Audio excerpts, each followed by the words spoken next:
ನಮಸ್ಕಾರ, ಸಿಟಿವಿ ನ್ಯೂಸ್ಗೆ ಸ್ವಾಗತ. ನಾನು ಲಾವಣ್ಯ ರವಿಚಂದ್ರ. ಮೊದಲಿಗೆ ಮುಖ್ಯಾಂಶಗಳು.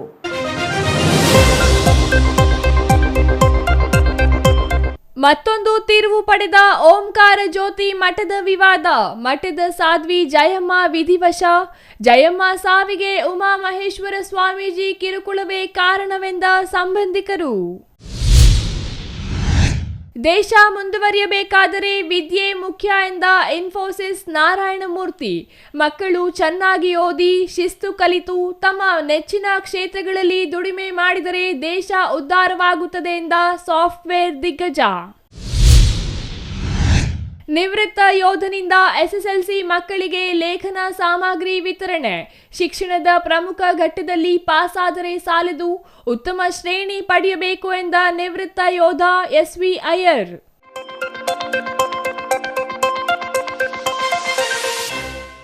ವಾರ್ತೆಗಳ ವಿವರ. ಅದೊಂದು ಪ್ರತಿಷ್ಠಿತ ಮಠದ ಸಾಧ್ವಿ ವೃದ್ಧೆಯ ಸೇವೆಗೆಂದು ಬಂದ ವ್ಯಕ್ತಿಯೋರ್ವ ಮಠ ಮುನ್ನಡೆಸಿಕೊಂಡು ಹೋಗುತ್ತಾನೆಂದು ಮಠದ ಪೀಠಾಧಿಪತಿಯಾಗಿದ್ದ. ಕೊನೆಗೆ ಮಠದ ಅಭಿವೃದ್ಧಿಗೆ ಟ್ರಸ್ಟ್ ಒಂದನ್ನು ಮಾಡ್ತೀನಿ ಅಂತ ಹೇಳಿ ಟ್ರಸ್ಟ್ ನೋಂದಣಿ ನೆಪದಲ್ಲಿ ಮಠಕ್ಕೆ ಸೇರಿದ ಆಸ್ತಿಗಳನ್ನು ತನ್ನ ಹೆಸರಿಗೆ ಮಾಡಿಕೊಂಡಿದ್ದಾನೆ. ಇದರಿಂದ ಸಾಧ್ವಿ ಮಾನಸಿಕವಾಗಿ ನೊಂದು ನಿಧನರಾಗಿದ್ದಾರೆ ಎಂದು ಸಾಧ್ವಿಯ ಸಂಬಂಧಿಕರು ಆರೋಪಿಸಿದ್ದಾರೆ. ಅಷ್ಟಕ್ಕೂ ಅದು ಎಲ್ಲಿ, ಅದೇನು ಅಂತೀರಾ? ಈ ವರದಿ ನೋಡಿ.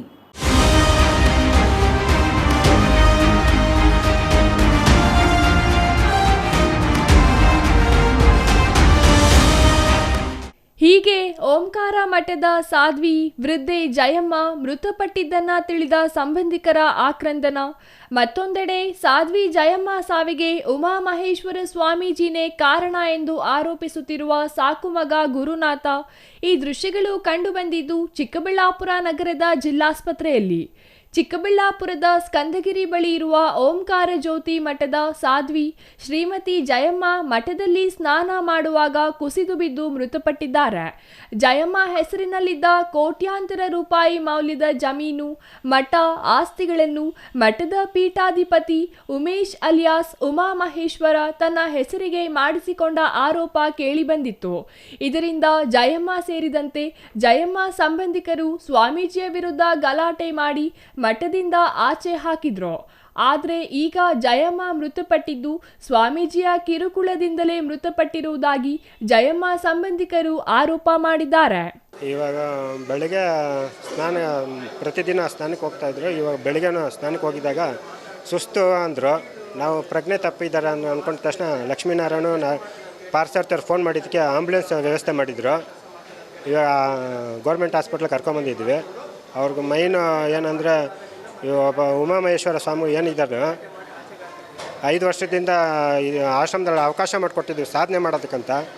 ಅವರು ಎಲ್ಲ ನಂಬಿಕೆ ದ್ರೋಹ ಮಾಡಿ ಗಿಫ್ಟೆಡ್ ಅಂತ ಮಾಡಿಕೊಂಡು ಟ್ರಸ್ಟ್ ಅಂತ ಗಿಫ್ಟೆಡ್ ಅಂತ ಮಾಡ್ಕೊಂಡು ತುಂಬ ನೊಂದ್ಕೊಂಡಿದ್ದಾರೆ ಅಮ್ಮವರು. ಏನು ಆ ಸ್ವಾಮಿ ಏನು ಬಂದ್ರೂ ಆಶ್ರಮ ಬಿಡಕ್ಕೆ ಹೋಗ್ಬೇಡ್ರಿ ಅಂತ ಅಮ್ಮವರು ಹೇಳಿದ್ದಾರೆ. ಅವರು ಮೊನ್ನೆ ಶನಿವಾರ ಬೇರೆ ಅವರು ಟ್ರಸ್ಟವ್ರ ಮುಖಾಂತರ ವಿಪರೀತವಾಗಿ ಫೋನುಗಳು ಬರ್ತಾಯಿದ್ರು ಅಮ್ಮವ್ರಿಗೆ. ಅಮ್ಮ ಈ ಥರ ಎಲ್ಲ ಮಾಡಿದ್ದೀವಿ, ಈ ಥರ ನಮಗೆ ಈ ಥರ ದ್ರೋಹ ಮಾಡಿಬಿಟ್ಟಲ್ಲ ಅಮ್ಮ, ಏನಮ್ಮ ನೀನು ನಿಮ್ಮ ಕುಟುಂಬದವರೆಲ್ಲ ಬಂದು ಈ ಥರ ಗಲಾಟೆ ಮಾಡಿದ್ದಾರೆ ಈ ಥರ ಅಂತೇಳ್ಬಿಟ್ಟು ಎಲ್ಲ ಟಾರ್ಚರ್ ಮಾಡ್ತಾಯಿದ್ರು. ನಾವು ಗೇಟ್ ಬೇಗ ತೆಗೆದಿಲ್ಲ, ಆ್ಯಕ್ಚುಲಿ ಆಗುತ್ತೆ. ತೆಗೆದಿದ್ರೆ ಇನ್ನೇನೋ ಗಲಾಟೆ ಮಾಡೋರು ನಾರಾಯಣ ಸ್ವಾಮಿ, ಆಮೇಲೆ ಅವ್ರ ಕಡೆಯವರೆಲ್ಲರೂ ಉಮಾಮಹೇಶ್ವರ ಸ್ವಾಮಿಗಳು, ಆಮೇಲೆ ಆರೂಢ ಸ್ವಾಮಿ ಅಂತಿದ್ದಾರೆ ಕೆಂಗೇರಿ. ಅವರು ಪೇಪರಲ್ಲಿ ಆಶ್ರಮ ಬಗ್ಗೆ ಇಲ್ಲಿದ್ದೆಲ್ಲ ಸಲದ ಆರೋಪಗಳು ಮಾಡ್ಕೊಂಡಿದ್ದಾರೆ. ಬೆದರಿಕೆಗಿಂತ ನಂಬಿಕೆ ದ್ರೋಹ ಮಾಡಿದ್ದಾರೆ ಅವರು. ಟ್ರಸ್ಟ್ ಅಂತೇಳ್ಬಿಟ್ಟು ಗಿಫ್ಟೆಡ್ ಮಾಡಿಸ್ಕೊಂಡಿದ್ದಾನೆ ಅವನು. ನಂಬಿಕೆ ದ್ರೋಹ ವಿಪರೀತ ಟಾರ್ಚರ್ ಮಾಡಿದ್ದಾನೆ. ಯಾರು ಇಲ್ದಿದ್ದಾಗ 4 ಗೋಡೆ ಮಧ್ಯದಲ್ಲೇ ವಿಪರೀತವಾಗಿ ಮಾನಸಿಕವಾಗಿ ಹಿಂಸೆ ಕೊಟ್ಟಿದ್ದಾನೆ ಉಮಾಮಹೇಶ್ವರ ಸ್ವಾಮಿಗಳು. ಬೆಂಗಳೂರಿನ ಬಿಬಿಎಂಪಿಯ ಕ್ಲಾಸ್ 1 ಗುತ್ತಿಗೆದಾರ ಮರಿಯಪ್ಪ ಸ್ವಾಮಿ ಅವರ ಪತ್ನಿ ಜಯಮ್ಮ ಚಿಕ್ಕಬಳ್ಳಾಪುರದ ಬಳಿ ಜಮೀನು ಖರೀದಿಸಿ ಆಶ್ರಮ ಹಾಗೂ ಮಠ ನಡೆಸುತ್ತಿದ್ದರು. ಮರಿಯಪ್ಪ ಸ್ವಾಮಿ ನಿಧನದ ನಂತರ ಅವರ ಪತ್ನಿ ಜಯಮ್ಮ ಸಾಧ್ವಿಯಾಗಿ ಮಠ ಆಸ್ತಿಯನ್ನು ಮುನ್ನಡೆಸುತ್ತಿದ್ದರು. ಅವರ ಸೇವೆಗೆಂದು ಬಂದ ಉಮೇಶ್ ವೆಂಕಟರಮಣಪ್ಪ ಆಚಾರ್ ಮಠದಲ್ಲಿ ದೀಕ್ಷೆ ಪಡೆದು ಉಮಾಮಹೇಶ್ವರ ಸ್ವಾಮೀಜಿಯಾಗಿ ಪೀಠಾಧಿಪತಿಯಾಗಿದ್ದ. ಮಠಕ್ಕೆ ಸಂಬಂಧಿಸಿದ ಟ್ರಸ್ಟ್ ನೋಂದಣಿ ಮಾಡಿಸೋ ನೆಪದಲ್ಲಿ ಮಠಕ್ಕೆ ಸೇರಿದ ಮಠ ಹಾಗೂ ಕೋಟ್ಯಾಂತರ ರೂಪಾಯಿ ಮೌಲ್ಯದ ಜಮೀನನ್ನ ತನ್ನ ಹೆಸರಿಗೆ ದಾನಪತ್ರ ಮಾಡಿಸಿಕೊಂಡಿದ್ದಾರೆ. ಜಯಮ್ಮ ಹೆಸರಿನಲ್ಲಿದ್ದ ಆಸ್ತಿಗಳನ್ನು ಮಠದ ಪೀಠಾಧಿಪತಿ ಉಮಾಮಹೇಶ್ವರ ಬರೆಸಿಕೊಂಡ ಕಾರಣ ಜಯಮ್ಮ ಖಿನ್ನತೆಗೆ ಒಳಗಾಗಿದ್ರು. ಮಾನಸಿಕ ನೆಮ್ಮದಿ ಕಳೆದುಕೊಂಡಿದ್ರು.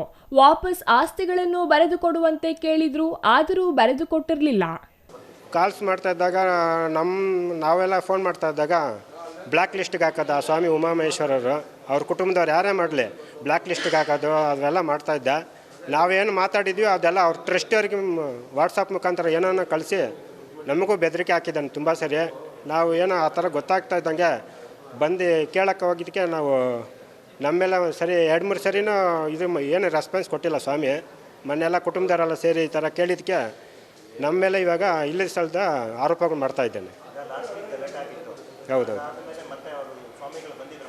ಸ್ವಾಮಿಗಳು ಬಂದಿಲ್ಲ, ಅವರು ಟ್ರಸ್ಟಿಯವ್ರು ಬಂದಿದ್ರು ಆಶ್ರಮ ಮಾತ್ರ.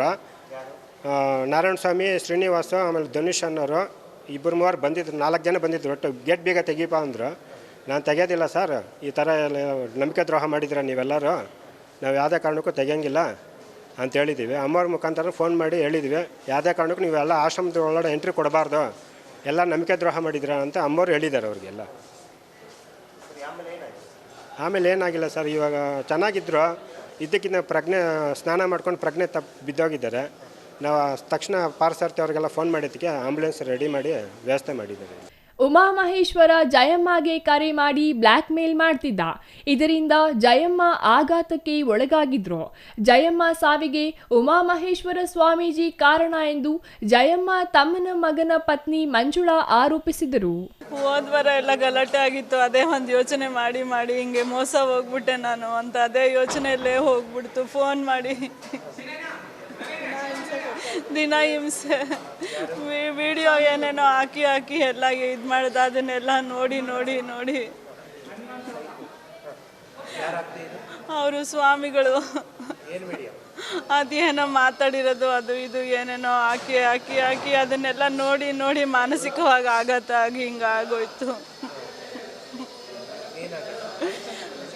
ಅವರು ಟ್ರಸ್ಟ್ ಅಂತ ಹೇಳ್ಬಿಟ್ಟು ಅಮ್ಮ ಹೆಸ್ರಿಗೆ ಮಾಡಲ್ಲ, ಅವರೇ ಎಲ್ಲ ಅಮ್ಮ ಹೆಸರಲ್ಲಿ ಇರೋದನ್ನ ಗಿಫ್ಟು ದಾನಪತ್ರ ಅಂತ ಮಾಡ್ಕೊಂಬಿಟ್ಟಿದ್ರು. ಅದೇ ಯೋಚನೆ ಮಾಡಿ ನನ್ನ ಹೆಸ್ರಿಗೆ ಬರಂಗೆ ಮಾಡಬೇಕು ಅಂತ ಹೇಳ್ಬಿಟ್ಟು ಅದೇ ಮನಸ್ಸಲ್ಲಿ ಇತ್ತವ್ರಿಗೆ. ನನ್ನ ಹೆಸ್ರಿಗೆ ಬರಂಗೆ ಮಾಡಿಕೊಟ್ಬಿಡಪ್ಪ ಅಂತೆಲ್ಲ ನೆನ್ನೆ ಎಲ್ಲ ಹೇಳಿದ್ರು ಲಾಯರ್ ಹತ್ರ. ಸರಿಯಪ್ಪ ನೋಡೋಣ ಎಲ್ಲ ಹೋಗೋಣಮ್ಮ ಅಂತೆಲ್ಲ ಹೇಳಿದರು. ಅಷ್ಟರಲ್ಲಿ ಹಿಂಗಾಗೋಯ್ತು. ಸ್ವಾಮಿದೇ ಒಂದು ಅವ್ರದ್ದೇ ಯೋಚನೆ, ಅವರೇ ಮಾನಸಿಕವಾಗಿ ಆಘಾತ ಆಗಂಗೆ ಮಾಡಿ ಹಿಂಗೆಲ್ಲ ಇದು ಮಾಡಿಬಿಟ್ರು. ಅವರು ಉಮಾಮಹೇಶ್ವರ ಸ್ವಾಮಿಗಳು ಅವ್ರ ಹೆಸ್ರಿಗೆ ಮಾಡ್ಕೊಂಬಿಟ್ಟಿದ್ದಾರೆ ಜಮೀನ. ಅಮ್ಮ ಹೇಳ್ತಂತೆ ಹಿಂದೆ ಇರೋ ಜಾಗ ಬೇಡ ಕಣಪ್ಪ, ಮುಂದೆ ಇರೋದು ಟ್ರಸ್ಟಿಗೆ ಇದು ಮಾಡ್ಕೊ ಅಂತ. ಆದರೆ ಅವನು ಇಲ್ಲ, ಹಿಂದೆ ಇರೋ ಜಾಗನೂ ನನಗೆ ಬೇಕು ಅಂತ ಹೇಳಿಬಿಟ್ಟು ಎಲ್ಲ ಮೋಸ ಮಾಡಿಬಿಟ್ಟು ಎಲ್ಲ ಬರ್ಸ್ಕೊಂಡು ದಾನಪತ್ರ ಮಾಡ್ಕೊಂಬಿಟ್ಟಿದ್ರು ಸರ್. ಆಮೇಲೆ ನಮಗೆ ಗೊತ್ತಾಗಿ ನಾವು ಎಲ್ಲ ಇದು ಮಾಡೋಣ, ಅಮ್ಮ ಹೆಸ್ರಿಗೆ ಮಾಡಿಕೊಟ್ಬಿಡೋಣ ಅಂತೇಳ್ಬಿಟ್ಟು ಬಂದೋ. 1 ತಿಂಗಳಿಂದ ನಾವು ಇಲ್ಲೇ ಇದ್ದೀವಿ. ಅಮ್ಮಂಗೆ ಹುಷಾರಿರಲಿಲ್ಲ, 12 ದಿವಸ ಜೈನ್ ಹಾಸ್ಪಿಟ್ಲಲ್ಲಿ ಅಡ್ಮಿಂಟ್ ಆಗಿತ್ತು. ಆಮೇಲೆ ಆರಾಮಾಗಿದ್ರು. ರಿಟರ್ನ್ ಕೊಡಲ್ಲ ಅಂತ ಬೇರೆ ಹೇಳಿಬಿಟ್ರಲ್ಲ, ಅದನ್ನ ಒಂದು ಸ್ವಲ್ಪ ಜಾಸ್ತಿ ಯೋಚನೆ ಮಾಡಿಬಿಟ್ಟೈತೆ. ಇದು ಸತ್ಯಕ್ಕೆ ದೂರವಾದ ಮಾತು. ಸ್ವಾಮೀಜಿಯವರು ಆಸ್ಪತ್ರೆಯಲ್ಲಿ ಚಿಕಿತ್ಸೆ ಪಡೆಯುತ್ತಿದ್ದಾರೆ. ಜಯಮ್ಮ ಅವರೇ ಸ್ವಾಮೀಜಿಗೆ ಕರೆ ಮಾಡಿ ಆರೋಗ್ಯದ ಬಗ್ಗೆ ವಿಚಾರಿಸಿ ಬೇಗ ಆಶ್ರಮಕ್ಕೆ ಬನ್ನಿ, ಇಲ್ಲಿನ ಉಸ್ತುವಾರಿ ನೋಡಿಕೊಳ್ಳಲು ಸೂಚನೆ ನೀಡಿದ್ದಾರೆ. ಆದರೆ ಈ ರೀತಿ ಸಂಬಂಧಿಕರು ಸಾವಿನಲ್ಲಿ ಆರೋಪ ಮಾಡುವುದು ಸರಿಯಲ್ಲ. ಮರಿಯಪ್ಪ ಸ್ವಾಮಿ ಹಾಗೂ ಜಯಮ್ಮ ಆಸೆಯಂತೆ ಅನ್ನದಾನ, ಬಡವರಿಗೆ ವಿದ್ಯಾದಾನ, ವೃದ್ಧಾಶ್ರಮವನ್ನು ನಡೆಸಬೇಕೆಂದು ವ್ಯಕ್ತಪಡಿಸಿದ್ದಾರೆ. ಟ್ರಸ್ಟ್ ಸದಸ್ಯರು ಎಲ್ಲರೂ ಭಾಗವಹಿಸಿ ಮರಿಯಪ್ಪ ಸ್ವಾಮಿಗಳ ಸಮಾಧಿ ಪಕ್ಕದಲ್ಲಿ ಜಯಮ್ಮನವರ ವಿಧಿವಿಧಾನಗಳ ಕಾರ್ಯಗಳನ್ನು ಮಾಡುತ್ತೇವೆ ಎಂದರು. ಇದು ಸತ್ಯಕ್ಕೆ ದೂರವಾದ ಮಾತು, ಸುಳ್ಳು, ಇದು ಶುದ್ಧ ಸುಳ್ಳು. ಸ್ವಾಮೀಜಿಯವ್ರ ಮೇಲೆ ಇತ್ತೀಚೆಗೆ ಅಲ್ಲಿ ಗುಂಪು ಕಟ್ಕೊಂಡು ಬಂದು ಅಲ್ಲೇ ಮಾಡಿ ಅವರಿಗೆ ಏಟಾಗಿ ಅವ್ರ ಹಾಸ್ಪಿಟ್ಲಲ್ಲಿ ಬೆಡ್ ರಿಡನ್ನು ಮತ್ತು ಚಿಕಿತ್ಸೆಯಲ್ಲಿದ್ದಾರೆ 12 ದಿವಸದಿಂದ. ಅವರು ಯಾವುದೇ ಕಾರಣಕ್ಕೆ ಅವರು ಫೋನ್ ಮಾಡಿಲ್ಲ. ಬೇಕಾದಷ್ಟು ತನಿಖೆ ನಡೆಯಲಿ, ಅದಕ್ಕೆಲ್ಲ ಕೂಡ ನಾವು ಸಿದ್ಧರಿದ್ದೀವಿ. ಅಮ್ಮ ಅವರೇ ಅವರಿಗೆ 1-2 ಸಾರಿ ಫೋನ್ ಮಾಡಿ ಆರೋಗ್ಯ ವಿಚಾರಿಸಿದ್ದಾರೆ. ಮತ್ತು ನೀನು ಬೇಗ ಬಂದು ಇಲ್ಲಿ ನನಗೆ ಜೊತೆಯಲ್ಲಿದ್ದು ನನ್ನ ಒಂದು ನೋಡ್ಕೋಬೇಕಪ್ಪ ಅಂತಲೂ ಕೂಡ ಹೇಳಿದ್ದಾರೆ. ಆದರೆ ಬಲವಂತವಾಗಿ ಅವರನ್ನು ತೊಂದರೆ ಕೊಟ್ಟು ಈ ರೀತಿ ಆರೋಪ ಮಾಡೋದು ಸರಿಯಲ್ಲ. ಇದು ಸತ್ಯಕ್ಕೆ ದೂರವಾದ್ದು. ಅಮ್ಮ ಅವರು ಮತ್ತು ಮರಿಯಪ್ಪ ಸ್ವಾಮಿಯವರ ಆಸೆಯಂತೆ ಅಲ್ಲಿ ಒಂದು ಸತ್ಕಾರ್ಯಗಳು, ಅನ್ನದಾನ ಮತ್ತು ಬಡವರಿಗೆ ವಿದ್ಯಾದಾನ, ವೃದ್ಧಾಶ್ರಮ ಆ ಥರದ್ದೆಲ್ಲ ಮಾಡಬೇಕು ಅಂತ ಅವರ ಆಶಯ ವ್ಯಕ್ತಪಡಿಸಿದ್ರಿಂದ ನಮ್ಮಲ್ಲಿ ಯಾರೂ ಕೂಡ ಆ ಒಂದು ಆಸ್ತಿಗಾಗಲಿ ಆ ಒಂದು ಮಠಕ್ಕಾಗಲಿ ಆಸೆ ಪಟ್ಟು ಹೋಗಿರೋಲ್ಲ. ಧರ್ಮ ಕಾರ್ಯ ನಡೀಲಿ ಅಂತ ಹೋಗಿರೋವಂಥವರೇ ವಿನಃ ಶುದ್ಧ ಸುಳ್ಳು. ಆಸ್ತಿಗೆ ಯಾರೆಲ್ಲ ಹೊಡೆಯೋದಕ್ಕೆ ಪ್ಲ್ಯಾನ್ ಮಾಡಿದ್ರು ಅನ್ನೋದು ಎಲ್ಲ ಮಾಹಿತಿಗಳು ನಮ್ಮ ಹತ್ರ ಇದೆ. ನಾವು ಸೂಕ್ತ ಸಮಯದಲ್ಲಿ ಅದೆಲ್ಲ ಕೂಡ ಸೂಕ್ತ ಪ್ರಾಧಿಕಾರಕ್ಕೆ ನಾವೆಲ್ಲ ಕೊಡ್ತೇವೆ. ಒಟ್ಟಿನಲ್ಲಿ ಓಂಕಾರ ಜ್ಯೋತಿ ಮಠ ಹಾಗೂ ಮಠದ ಆಸ್ತಿ ಹಲವು ವಿವಾದಕ್ಕೆ ಕಾರಣವಾಗಿತ್ತು. ಈಗ ಮಠವು ಮುಂದೆ ಯಾರ ಪಾಲಾಗಲಿದೆ ಎಂಬುದನ್ನು ಕಾದು ನೋಡಬೇಕಿದೆ. Thoudanahalli Ramesh, CTV news, Chikkaballapur.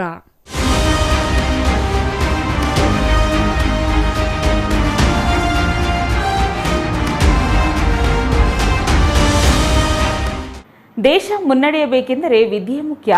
ಮಕ್ಕಳು ಚೆನ್ನಾಗಿ ಓದಿ ಶಿಸ್ತನ್ನು ಕಲಿತು ತಮ್ಮ ಮೆಚ್ಚಿನ ಕ್ಷೇತ್ರಗಳಲ್ಲಿ ಚೆನ್ನಾಗಿ ದುಡಿಮೆ ಮಾಡಿದರೆ ದೇಶ ಉದ್ಧಾರವಾಗುತ್ತದೆ ಎಂದು ಇನ್ಫೋಸಿಸ್ ಸಂಸ್ಥೆಯ ಸಂಸ್ಥಾಪಕ ಎನ್ಆರ್ ನಾರಾಯಣಮೂರ್ತಿ ಹೇಳಿದರು.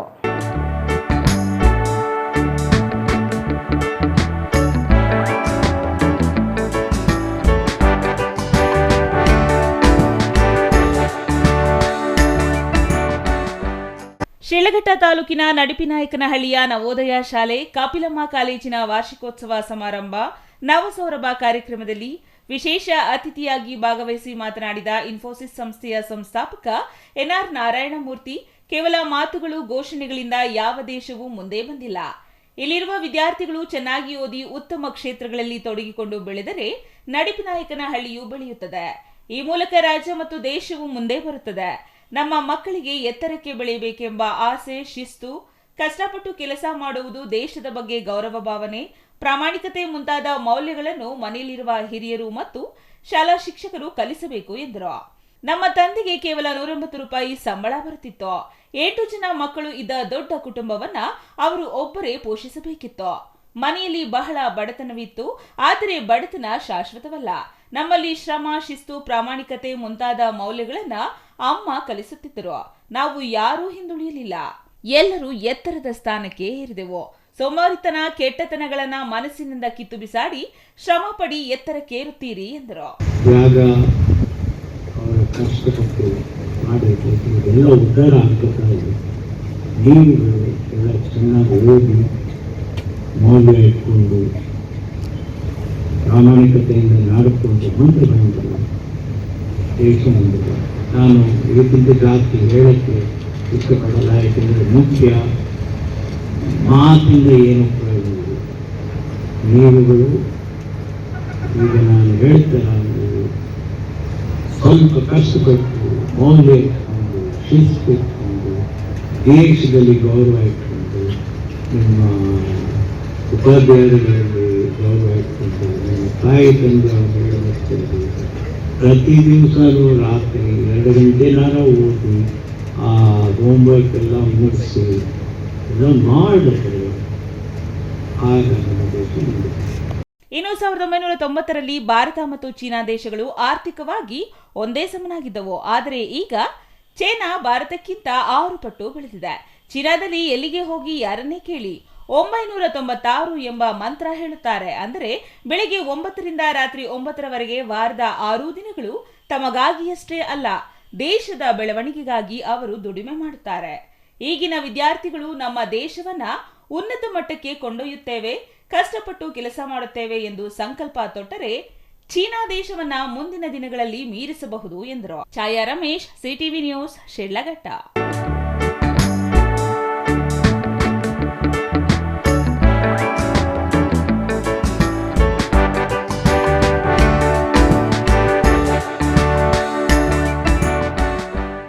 ಎಸ್ಎಸ್ಎಲ್ಸಿ ಪರೀಕ್ಷೆ ವಿದ್ಯಾರ್ಥಿಗಳಿಗೆ ಸವಾಲಾಗಿದ್ದು, ಈ ಸವಾಲನ್ನು ಸಮರ್ಥವಾಗಿ ಎದುರಿಸಬೇಕು ಎಂದು ಶಿಡ್ಲಘಟ್ಟ ನಿವೃತ್ತ ಯೋಧ ಎಸ್ವಿ ಅಯ್ಯರ್ ಹೇಳಿದರು.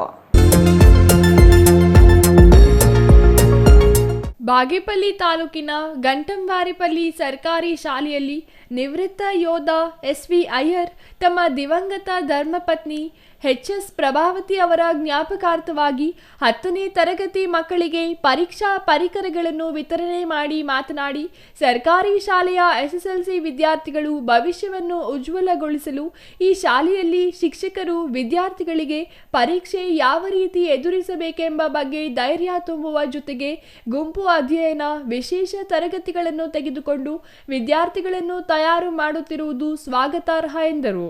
ಮುಖ್ಯ ಪರೀಕ್ಷೆಗಳು ಕೆಲವೇ ದಿನಗಳಿದ್ದು ವಿದ್ಯಾರ್ಥಿಗಳು 1 ನಿಮಿಷ ವ್ಯರ್ಥ ಮಾಡದೆ ವ್ಯಾಸಂಗದತ್ತ ಗಮನ ಹರಿಸಬೇಕು. ಮೊಬೈಲ್, ಟಿವಿಯಿಂದ ದೂರವಿರಬೇಕು ಎಂದರು. ವಿದ್ಯಾರ್ಥಿಗಳು ಯಾವುದೇ ಅನ್ಯ ವಿಷಯಗಳತ್ತ ಮನಸ್ಸು ಹರಿಯಬಿಡದೆ ವಿದ್ಯಾಭ್ಯಾಸದ ಕಡೆ ಗಮನ ನೀಡಬೇಕು.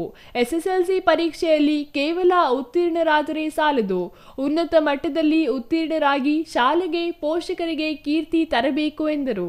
ಶಿಡ್ಲಘಟ್ಟ ನಿವೃತ್ತ ಯೋಧ ಸುಬ್ರಹ್ಮಣ್ಯಂ ವೆಂಕಟೇಶ್ ಅಯ್ಯರ್ ಅವರು 1963 ರಿಂದ 1978ರವರೆಗೆ ಭಾರತೀಯ ವಾಯುಪಡೆಯಲ್ಲಿ 15 ವರ್ಷಗಳ ಕಾಲ ಸೇವೆ ಸಲ್ಲಿಸಿ ಪಾಕಿಸ್ತಾನ ಮತ್ತು ಬಾಂಗ್ಲಾ ವಿಮೋಚನಾ ಯುದ್ಧದಲ್ಲಿ ಭಾಗವಹಿಸಿ ಜನರಲ್ ಸರ್ವಿಸ್ ಇಂಡಿಯಾ ಪದಕ ಮತ್ತು ಲಾಂಗ್ ಸರ್ವಿಸ್ ಪದಕ ಪಡೆದಿದ್ದಾರೆ. ಮುಖ್ಯ ಶಿಕ್ಷಕಿ ಜಿ ರಾಮಸುಬ್ಬಮ್ಮ ಮಾತನಾಡಿ, ಯೋಧರ ತ್ಯಾಗ, ಧೈರ್ಯ ಮತ್ತು ಶಿಸ್ತು ಪ್ರತಿಯೊಬ್ಬ ವಿದ್ಯಾರ್ಥಿಯ ಬದುಕಿಗೆ ಅತ್ಯುತ್ತಮ ಪ್ರೇರಣೆಯಾಗಿದೆ. ಇದು ಒಳ್ಳೆ ಮೆರಿಟ್ ಪಾಸ್ ಆಗ್ತೀರಾ, ಸ್ಟೇಟು ಎಲ್ಲ ಥರ ನಿಮಗೂ ಆಟೋಮೆಟಿಕ್ಕಾಗಿ ಒಳ್ಳೆ ಕಾಲೇಜ್ ಸಿಗ್ತದೆ. ಅಲ್ಲಿ ಬೇಕಾ CETಗಳಂತೆ ಅದು ಏನೇನೆಲ್ಲ ಬಿಟ್ಟಿದ್ದಾರೆ. ನಮ್ಮ ಕಾಲದಲ್ಲಿ ಏನೂ ಇಲ್ಲ, CET ಯಾವುದೂ ಇಲ್ಲ ಅಂದರೆ ಆಗಲೂ ಕೂಡ ನಾವೆಲ್ಲ ರ್ಯಾಂಕ್ ಬಹುತೇಕ 60 ಸುಮಾರು ಒಂದು 65-66 ವರ್ಷ ಆಗ್ತದೆ. ಅವಾಗಲೇ ಎಲ್ಲ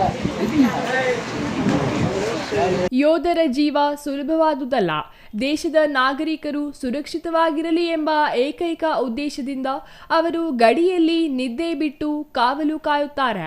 ನಾವು ಹಬ್ಬಗಳನ್ನು ಸಂಭ್ರಮದಿಂದ ಆಚರಿಸಲೆಂದು ಅವರು ತಮ್ಮ ಕುಟುಂಬದಿಂದ ದೂರವಿರುತ್ತಾರೆ. ಅಂತಹ ತ್ಯಾಗಮಯಿ ಬದುಕು ನಮಗೆಲ್ಲರಿಗೂ ಆದರ್ಶ ಎಂದು ಶ್ಲಾಘಿಸಿದರು. ವಿದ್ಯಾರ್ಥಿಗಳು ಅವರು ಕೊಟ್ಟಿರುವ ಲೇಖನಗಳನ್ನು ಸದುಪಯೋಗ ಪಡಿಸಿಕೊಂಡು ಈ ಬಾರಿಯ SSLC ಪರೀಕ್ಷೆಯಲ್ಲಿ ರಾಜ್ಯ ಮಟ್ಟದಲ್ಲಿ ಸ್ಥಾನ ಗಳಿಸಿ ಕೀರ್ತಿ ತರಬೇಕು ಎಂದರು. Ganesh R, CTV news, Bagepalli.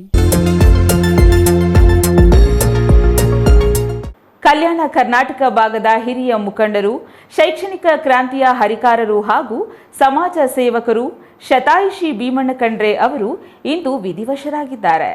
ವಯೋಸಹಜ ಅನಾರೋಗ್ಯದಿಂದ ಬಳಲುತ್ತಿದ್ದ ಅವರು ಚಿಕಿತ್ಸೆ ಫಲಕಾರಿಯಾಗದೆ ಶುಕ್ರವಾರ ರಾತ್ರಿ 1:55 ವೇಳೆಗೆ ಕೊನೆಯುಸಿರೆಳೆದಿದ್ದಾರೆ.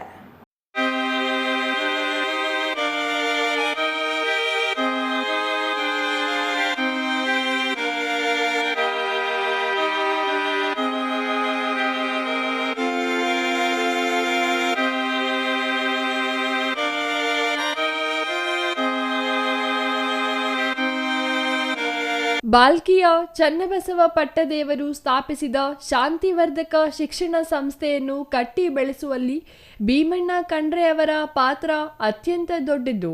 ಸಂಸ್ಥೆ ಸಾವಿರಾರು ಗ್ರಾಮೀಣ ವಿದ್ಯಾರ್ಥಿಗಳ ಬಾಳಿಗೆ ಬೆಳಕಾಗಿದೆ. ಸಹಕಾರಿ ಕ್ಷೇತ್ರದಲ್ಲಿ ಅಪಾರ ಸುಧಾರಣೆ ತಂದಿದ್ದ ಇವರು ರೈತರು ಮತ್ತು ಕಾರ್ಮಿಕರ ಪರವಾಗಿ ಸದಾ ಧ್ವನಿ ಎತ್ತುತ್ತಿದ್ದರು. ಅಂತಹ ನಾಯಕ ವಯೋಸಹಜ ಅನಾರೋಗ್ಯದಿಂದ ವಿಧಿವಶರಾಗಿದ್ದಾರೆ.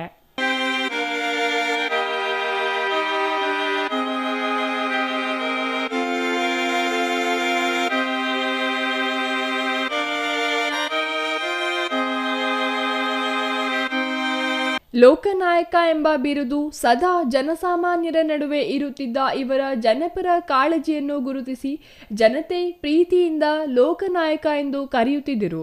ರಾಜಕೀಯ ಮುಖಂಡರಾಗಿ ಮಾತ್ರವಲ್ಲದೆ ಗಡಿಭಾಗದಲ್ಲಿ ಕನ್ನಡ ಭಾಷೆ ಮತ್ತು ನೆಲದ ರಕ್ಷಣೆಗಾಗಿ ನಿರಂತರವಾಗಿ ಶ್ರಮಿಸಿದವರು.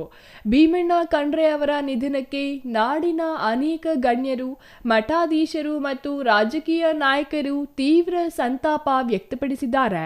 ಉತ್ತರ ಕರ್ನಾಟಕದ ಒಬ್ಬ ಪ್ರಭಾವಿ ಮತ್ತು ಮುತ್ಸದಿ ನಾಯಕನನ್ನು ನಾಡು ಕಳೆದುಕೊಂಡಿದೆ ಎಂದು ಸಂತಾಪ ಸಭೆಯಲ್ಲಿ ತಿಳಿಸಿದ್ದಾರೆ. ಅವರ ಅಂತ್ಯಕ್ರಿಯೆ ಅವರ ಸ್ವಗ್ರಾಮ ಬಾಲ್ಕಿಯಲ್ಲಿ ಲಿಂಗಾಯತ ವಿಧಿವಿಧಾನಗಳೊಂದಿಗೆ ಇಂದು 5 ಗಂಟೆಗೆ ನೆರವೇರಲಿದೆ. ಚಂದ್ರಯ್ಯ ಸ್ವಾಮಿ, CTV ನ್ಯೂಸ್, ಬೀದರ್.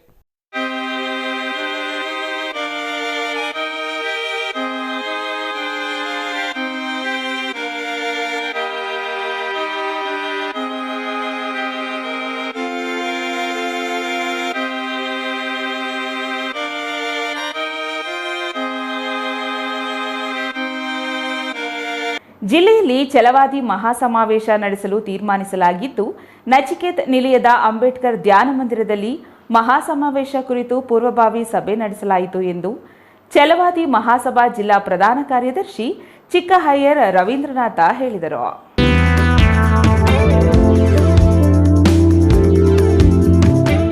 ಜಿಲ್ಲೆಯಲ್ಲಿ ಛಲವಾದಿ ಮಹಾಸಮಾವೇಶ ನಡೆಯಲು ತೀರ್ಮಾನಿಸಲಾಗಿದೆ ಎಂದು ಛಲವಾದಿ ಮಹಾಸಭಾ ಜಿಲ್ಲಾ ಪ್ರಧಾನ ಕಾರ್ಯದರ್ಶಿ ಚಿಕ್ಕಹಯ್ಯೂರ ರವೀಂದ್ರನಾಥ ಹೇಳಿದರು.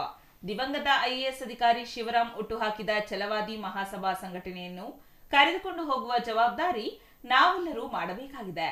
ಜಿಲ್ಲೆಯಲ್ಲಿ ಛಲವಾದಿ ಮಹಾಸಭಾ ಸಮಾವೇಶ ನಡೆಸಲು ತೀರ್ಮಾನಿಸಲಾಗಿದೆ.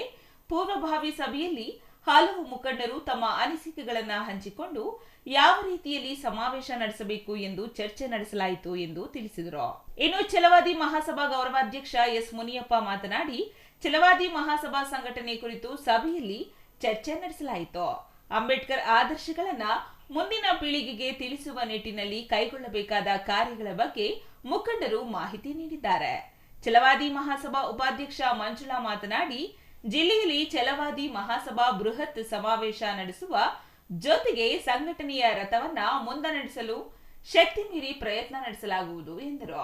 ಇದು ಕೋಲಾರ ಜಿಲ್ಲಾ ಛಲವಾದಿ ಮಹಾಸಭಾ ಜಿಲ್ಲಾ ಸಮಾವೇಶ ಕುರಿತು ಇವತ್ತು ಸಭೆಯಲ್ಲಿ ಚರ್ಚೆ ಮಾಡಿ ಕೇಂದ್ರದಿಂದ ರಾಜ್ಯ ಅಧ್ಯಕ್ಷರಾಗಿರ್ತಕ್ಕಂಥ ವಾಣಿ ಜಯರಾಮ್ ಮೇಡಮ್ನವರು ದಿನಾಂಕವನ್ನು ತಿಳಿಸಿದಾಗ ಆ ದಿನಾಂಕದಂದು ನಮ್ಮ ಕೋಲಾರ ಕೇಂದ್ರದಲ್ಲಿ ಒಂದು ಜಿಲ್ಲಾ ಸಮಾವೇಶ ಮಾಡಬೇಕು.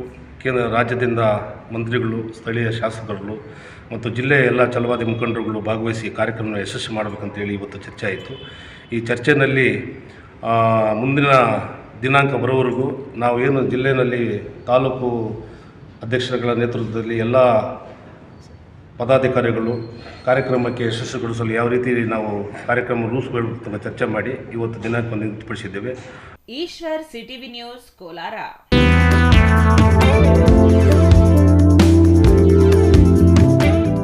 ಇದೀಗ ಚಿಕ್ಕದೊಂದು ವಿರಾಮ. ವಿರಾಮದ ನಂತರ ಸಿಟಿವಿ ನ್ಯೂಸ್ ಮುಂದುವರಿಯುತ್ತದೆ.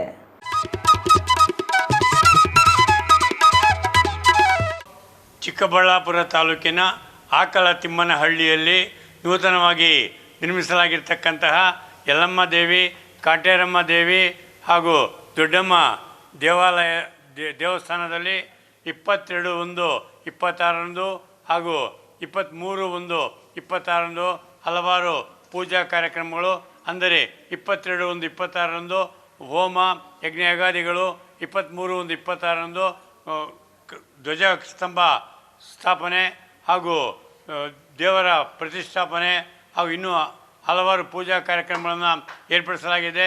ಧ್ವಜಗೋಪುರ ಸ್ಥಾಪನೆ ಸಹ ಇರುತ್ತದೆ. ದಯವಿಟ್ಟು ಎಲ್ಲ ಭಕ್ತಾದಿಗಳು ನಮ್ಮ ಆಕಲತಿಮ್ಮನಹಳ್ಳಿ ಗ್ರಾಮಕ್ಕೆ ಬಂದು ದೇವರ ಕೃಪೆಗೆ ಪಾತ್ರರಾಗಿ, ಜೊತೆಗೆ 12 ಗಂಟೆಗೆ ಮಹಾಮಂಗಳಾರತಿ ಇರುತ್ತದೆ ಹಾಗೂ ಮಧ್ಯಾಹ್ನ 1 ಗಂಟೆಗೆ ಸರಿಯಾಗಿ ಪ್ರಸಾದ ವಿನಿಯೋಗ ಕಾರ್ಯಕ್ರಮ ಇರ್ತದೆ. ಎಲ್ಲರೂ ಬಂದು ಈ ಒಂದು ಪೂಜಾ ಕಾರ್ಯಕ್ರಮ ಭಾಗವಹಿಸಿ ದೇವರ ಕೃಪೆಗೆ ಪಾತ್ರರಾಗಿ ಪ್ರಸಾದವನ್ನು ಸ್ವೀಕರಿಸಿ ಹೋಗಬೇಕಾಗಿ ತಮ್ಮಲ್ಲಿ ಸವಿನಯ ಮನವಿ.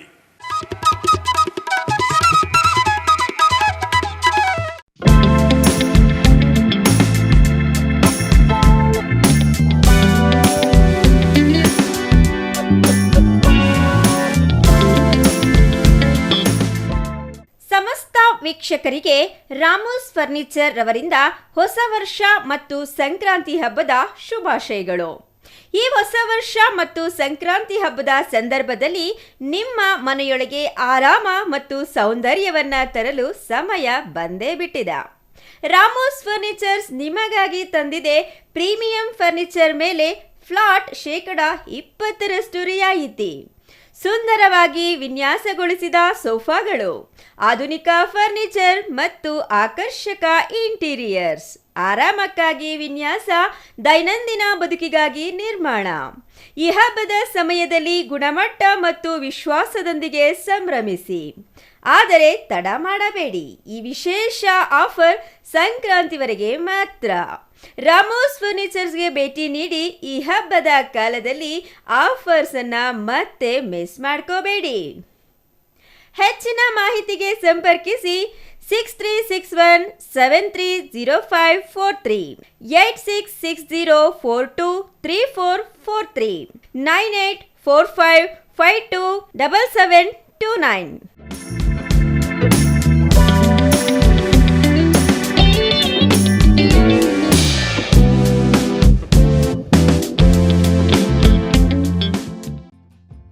ಶ್ರೀ ನೀಲಾದ್ರಿ ಪಾಲಿಕ್ಲಿನಿಕ್, ದರ್ಗಾ ಹತ್ತಿರ, ಎಂಜಿ ರಸ್ತೆ, ಚಿಕ್ಕಬಳ್ಳಾಪುರ.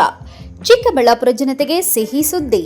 ನೂತನವಾಗಿ ನಮ್ಮಲ್ಲಿ doctor Rakesh Y R, MBBS, MD, DVL, fellowship in hair transplantation, consultant dermatologist and hair transplant surgeon ಲಭ್ಯವಿರುತ್ತಾರೆ.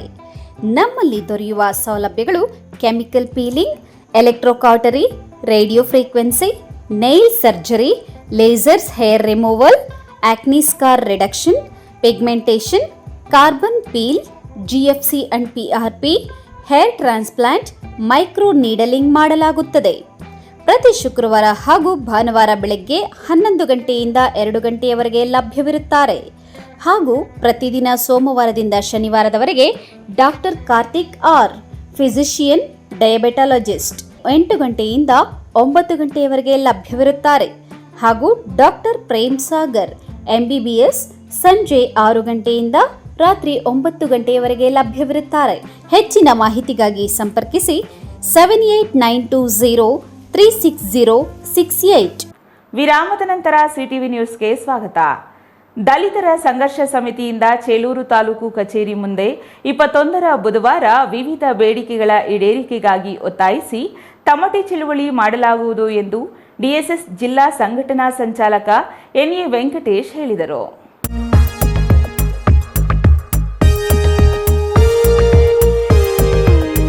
ಚೇಳೂರಿನ ಪ್ರವಾಸಿ ಮಂದಿರದಲ್ಲಿ ಶನಿವಾರ ಹಮ್ಮಿಕೊಂಡಿದ್ದ ಚಳುವಳಿಯ ಪೂರ್ವಭಾವಿ ಸಭೆಯಲ್ಲಿ ಮಾತನಾಡಿದ DSS ಜಿಲ್ಲಾ ಸಂಘಟನಾ ಸಂಚಾಲಕ NV ವೆಂಕಟೇಶ್ ಅವರು, ಕಳೆದ ವರ್ಷ 2025ರಲ್ಲಿ ದಲಿತ ಸಂಘರ್ಷ ಸಮಿತಿ ವತಿಯಿಂದ ಚಿಕ್ಕಬಳ್ಳಾಪುರ ಜಿಲ್ಲೆಯಾದ್ಯಂತ ದಲಿತರ ವಿವಿಧ ಮೂಲಭೂತ ಬೇಡಿಕೆಗಳನ್ನು ಈಡೇರಿಸಲು ಸುಮಾರು 11 ದಿನಗಳ ಕಾಲ ಪ್ರತಿ ತಾಲೂಕು ಕೇಂದ್ರದಲ್ಲಿ ಭೂಮಿ ಮತ್ತು ವಸತಿ ವಂಚಿತರಿಗೆ ಸ್ಮಶಾನ ಸೇರಿದಂತೆ ಇತರೆ ಬೇಡಿಕೆಗಳನ್ನು ಇಟ್ಟುಕೊಂಡು ಕಾರ್ಯಕ್ರಮ ರೂಪಿಸಲಾಗಿತ್ತು ಎಂದರು. ಇದರ ಪರಿಣಾಮ ಜಿಲ್ಲಾಧಿಕಾರಿಗಳ ಅಧ್ಯಕ್ಷತೆಯಲ್ಲಿ ಜಿಲ್ಲಾ ಆಡಳಿತ ಭವನದಲ್ಲಿ ಪ್ರತಿ ತಾಲೂಕು ತಹಸೀಲ್ದಾರ್ ಇಒಗಳನ್ನು ಒಳಗೊಂಡಂತೆ ಅಧಿಕಾರಿಗಳ ಜೊತೆ ಚರ್ಚೆ ಮಾಡಿದ ಪರಿಣಾಮ ಚೇಳೂರು ತಾಲೂಕು ಬಿಟ್ಟು ಉಳಿದ ಎಲ್ಲ ತಾಲೂಕುಗಳಲ್ಲಿ ಅನೇಕ ಸಮಸ್ಯೆಗಳು ಇತ್ಯರ್ಥವಾದವು. ಆದರೆ ಚೇಳೂರು ತಾಲೂಕಿನಲ್ಲಿ ಮಾತ್ರ ಯಾವುದೇ ಸಣ್ಣ ಬೇಡಿಕೆಯೂ ಈಡೇರಲಿಲ್ಲ.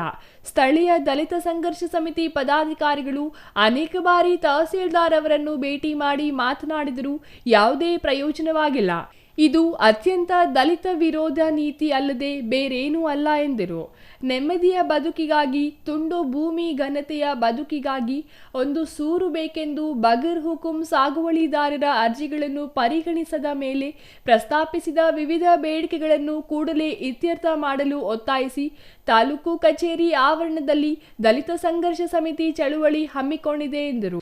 ಏನು ನಾವು 35 ಬೇಡಿಕೆಗಳು ಇಟ್ಕೊಂಡು 11 ದಿನಗಳ ಕಾಲ ಹೋರಾಟದ ಫಲವಾಗಿ ಯಾವುದೇ ರೀತಿಯ ಒಂದಕ್ಕೂ ಸಣ್ಣ ಬೇಡಿಕೆ ಕೂಡ ಈಡೇರದ ಕಾರಣ ನಾವು ರಾಜ್ಯ ಸಮಿತಿ ರಾಜ್ಯ ಸಮಿತಿ ಮತ್ತು ಜಿಲ್ಲಾ ಸಮಿತಿಯ ಆದೇಶದ ಮೇರೆಗೆ ಇದೇ ತಿಂಗಳು ದಿನಾಂಕ 21ರಂದು ಬುಧವಾರ ದಲಿತ ಸಂಘರ್ಷ ಸಮಿತಿ ವತಿಯಿಂದ ನಾವು ತಮಟೆ ಚಳುವಳಿ ಕಾರ್ಯಕ್ರಮ ಹಮ್ಮಿಕೊಂಡಿದ್ದೇವೆ.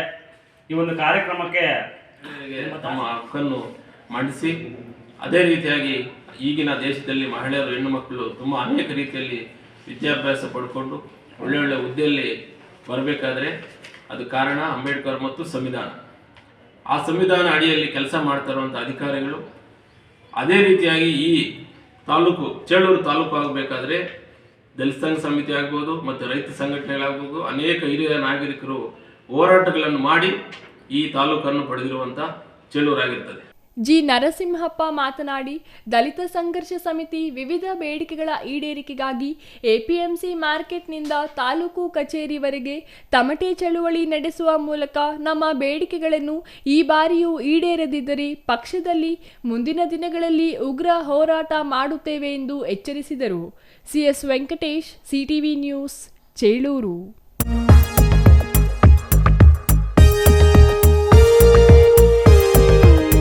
ಗುಡಿಬಂಡೆ ತಾಲೂಕಿನ ಯಲ್ಲೋಡು ಗ್ರಾಮದ ದಿವಂಗತ ಆಂಜನಪ್ಪ ಅವರ ಸಮಾಧಿಯಿಂದ ಭೀಮಾ ಅಕ್ಷರ ಜ್ಯೋತಿಯೊಂದಿಗೆ ಪಾದಯಾತ್ರೆಗೆ ಇಂದು ಚಾಲನೆ ನೀಡಲಾಯಿತು.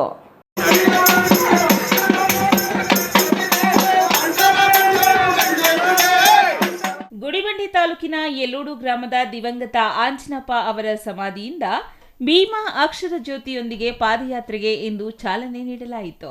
ಈ ಸಂದರ್ಭದಲ್ಲಿ ದಲಿತ ಮುಖಂಡರು ಮಾತನಾಡಿ, ಗೌರಿಬಿದನೂರು ತಾಲೂಕಿನ ವಿವಿಧ ಹಳ್ಳಿಗಳ ಮೂಲಕ 3 ದಿನಗಳ ಕಾಲ ನಡೆಯುವ ಈ ಪಾದಯಾತ್ರೆಯನ್ನು ದಲಿತ ಸಂಘಟನೆಗಳ ಒಕ್ಕೂಟದ ಮುಖಂಡರು ಹಾಗೂ ಕಾರ್ಯಕರ್ತರು ಹಮ್ಮಿಕೊಂಡಿರುವುದು ಸಂತಸದ ಸಂಗತಿ ಎಂದರು. ಭೀಮಾ ಮತ್ತು ಅಕ್ಷರ ಜ್ಯೋತಿಯೊಂದಿಗೆ ನಡೆಯುವ ಈ ಪಾದಯಾತ್ರೆ ಜನರಲ್ಲಿ ಶಿಕ್ಷಣದ ಮಹತ್ವದ ಬಗ್ಗೆ ಜಾಗೃತಿ ಮೂಡಿಸುವ ಜೊತೆಗೆ ಅಕ್ಷರದ ಅವ್ವ ಸಾವಿತ್ರಿಬಾಯಿ ಫುಲೆ ಅವರ ಜೀವನ ಹಾಗೂ ಸೇವೆಯ ಬಗ್ಗೆ ಅರಿವು ಮೂಡಿಸುವ ಉದ್ದೇಶ ಹೊಂದಿದೆ ಎಂದರು. ಇನ್ನು ದಲಿತ ಸಂಘಟನೆಗಳ ಒಕ್ಕೂಟದ ಅಧ್ಯಕ್ಷ ಎಂಆರ್ ಸತ್ಯನಾರಾಯಣ ಮಾತನಾಡಿ, ದೀನದಲಿತರ ಅಕ್ಷರ ಹಕ್ಕಿಗಾಗಿ ಇಂತಹ ಜಾಗೃತಿ ಕಾರ್ಯಕ್ರಮಗಳು ಇಂದಿನ ಅವಶ್ಯಕತೆ ಇದೆ. ತಾಲೂಕಿನಲ್ಲಿ 2ನೇ ಬಾರಿ ಕೊರೆಂಗ ವಿಜಯೋತ್ಸವ ಹಮ್ಮಿಕೊಳ್ಳಲಾಗಿದ್ದು, ಇಂತಹ ಕಾರ್ಯಕ್ರಮಗಳು ಜನಸಾಮಾನ್ಯರಲ್ಲಿ ಸಂವಿಧಾನಾತ್ಮಕ ಮೌಲ್ಯಗಳು ಹಾಗೂ ಸಾಮಾಜಿಕ ಜಾಗೃತಿಯನ್ನು ಹೆಚ್ಚಿಸುತ್ತವೆ ಎಂದರು. ಈ ಸಂದರ್ಭದಲ್ಲಿ ದಿವಂಗತ ಎನ್ ಆಂಜನಪ್ಪ ಅವರನ್ನ ಸ್ಮರಿಸಿ ಹಾಡುಗಳನ್ನು ಹಾಡಿದರು.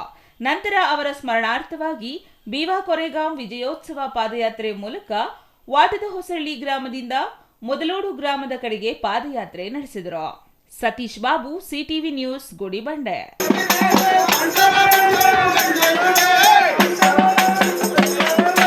ಅಭಿವೃದ್ಧಿಯ ಜೊತೆಗೆ ಪರಂಪರೆ ಉಳಿಸಿಕೊಂಡು ಹೋಗುತ್ತಿರುವ ಏಕೈಕ ಮಠ ಸುತ್ತೂರು ಮಠ ಎಂದು ಮಾಜಿ ಮುಖ್ಯಮಂತ್ರಿ ಬಸವರಾಜ ಬೊಮ್ಮಾಯಿ ಹೇಳಿದರು. ಯುವಜಾತ್ರಾ ಮಹೋತ್ಸವದ 2ನೇ ದಿನ ರಾಜ್ಯ ಮಟ್ಟದ ದೇಶಿ ಕ್ರೀಡೆಗಳು, ಭಜನಾ ಮೇಳ, ಸೊಬಾನೆ ಪದ, ರಾಗಿ ಬೀಸುವ ಸ್ಪರ್ಧೆ, ರಂಗೋಲಿ ಸ್ಪರ್ಧೆ ಉದ್ಘಾಟಿಸಿ ಅವರು ಮಾತನಾಡಿದರು.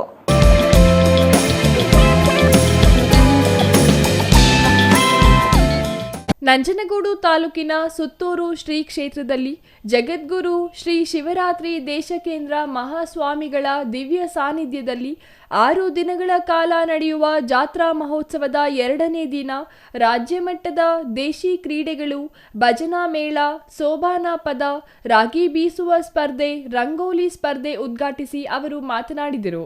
ಶ್ರೀ ಮಠ ಮೇಲು ಕೀಳು ಎಂಬ ಭೇದವಿಲ್ಲದೆ ಸರ್ವರು ಸಮಾನರು ಎಂಬ ವಾತಾವರಣ ನಿರ್ಮಿಸುವ ಕೆಲಸ ಮಾಡುತ್ತಿದೆ ಎಂದರು. ಸುತ್ತೂರು ಜಾತ್ರೆ ಧಾರವಾಡದಲ್ಲಿ ಸುತ್ತೂರು ಸಂಸ್ಥೆ ನಿರ್ಮಿಸಿ 5,000 ಬಡ ಮಕ್ಕಳಿಗೆ ವಿದ್ಯಾಭ್ಯಾಸ ಕೊಡುತ್ತಿದ್ದಾರೆ. ಮೈಸೂರು, ಚಾಮರಾಜನಗರ ಭಾಗಗಳಲ್ಲಿ ಕೆರೆಗಳು ಬರಡಾಗಿದ್ದ ಸಂದರ್ಭದಲ್ಲಿ ನಾನು ನೀರಾವರಿ ಮಂತ್ರಿಯಾಗಿದ್ದೆ. ಶ್ರೀಗಳು ನನ್ನನ್ನು ಭೇಟಿ ಮಾಡಿ ಕೆರೆಗಳನ್ನು ತುಂಬಿಸುವಂತೆ ತಿಳಿಸಿದರು. ನಂತರ ಈ ವಿಷಯವನ್ನು ಮುಖ್ಯಮಂತ್ರಿ ಯಡಿಯೂರಪ್ಪ ಅವರಿಗೆ ತಿಳಿಸಿದ ತಕ್ಷಣ ಮೊದಲು ಆ ಕೆಲಸ ಮಾಡು ಎಂದರು. ಆದರೆ ತಮಿಳುನಾಡು ಸರ್ಕಾರ ಕೇಸ್ನಿಂದ ಸಮಸ್ಯೆ ಉಂಟಾಗಿತ್ತು. ನಂತರ ಸಮಸ್ಯೆ ಬಗೆಹರಿದು ಯೋಜನೆ ಯಶಸ್ವಿಯಾಗಿತ್ತು. ಇದಕ್ಕೆ ಪ್ರಮುಖ ಕಾರಣ ಸುತ್ತೂರು ಶ್ರೀಗಳು.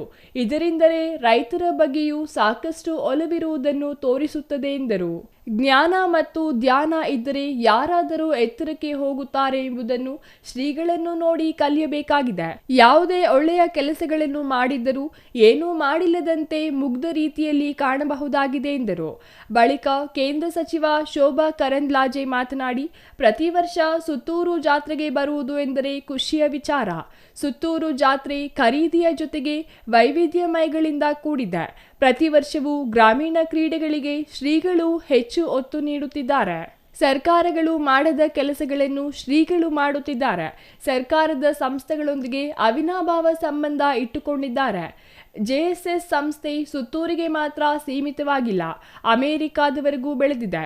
ಪ್ರತಿ ವರ್ಷ 1 ಲಕ್ಷ ಮಕ್ಕಳಿಗೆ ವಿದ್ಯಾಭ್ಯಾಸದ ಜೊತೆಗೆ ಮೌಲ್ಯಗಳನ್ನು ಕಲಿಸುತ್ತಿದ್ದಾರೆ. ಸರ್ಕಾರ ಮಾಡದ ಕೆಲಸಗಳನ್ನು ಮಠಮಾನ್ಯಗಳು ಮಾಡುತ್ತಿವೆ. ನಮ್ಮ ದೇಶದ ಸಂಸ್ಕೃತಿ ಮತ್ತು ಸಂಸ್ಕಾರಗಳನ್ನು ಕಲಿಸುತ್ತವೆ ಎಂದರು. ಕಾವಿ ಬಟ್ಟೆ ಉಳಿದ್ರೆ ದೇಶ ಉಳಿಯುತ್ತೆ, ದೇಶ ಉಳಿದ್ರೆ ಕಾವಿ ಬಟ್ಟೆ ಉಳಿಯುತ್ತೆ. ಯಾವುದು ನಮ್ಮ ದೇಶದ ಭಾಗವಾಗಿತ್ತು ಆ ಭಾಗ ಇವತ್ತು ಇಲ್ವೋ, ಅಲ್ಲಿ ಕಾವಿ ಬಟ್ಟೆ ಇಲ್ಲ, ಅಲ್ಲಿ ದೇವಸ್ಥಾನ ಇಲ್ಲ, ಅಲ್ಲಿ ನಮ್ಮ ಹಬ್ಬ ಇಲ್ಲ, ನಮ್ಮ ಹರಿದಿನ ಇಲ್ಲ, ನಮ್ಮ ಸಂಸ್ಕೃತಿ ಇಲ್ಲ.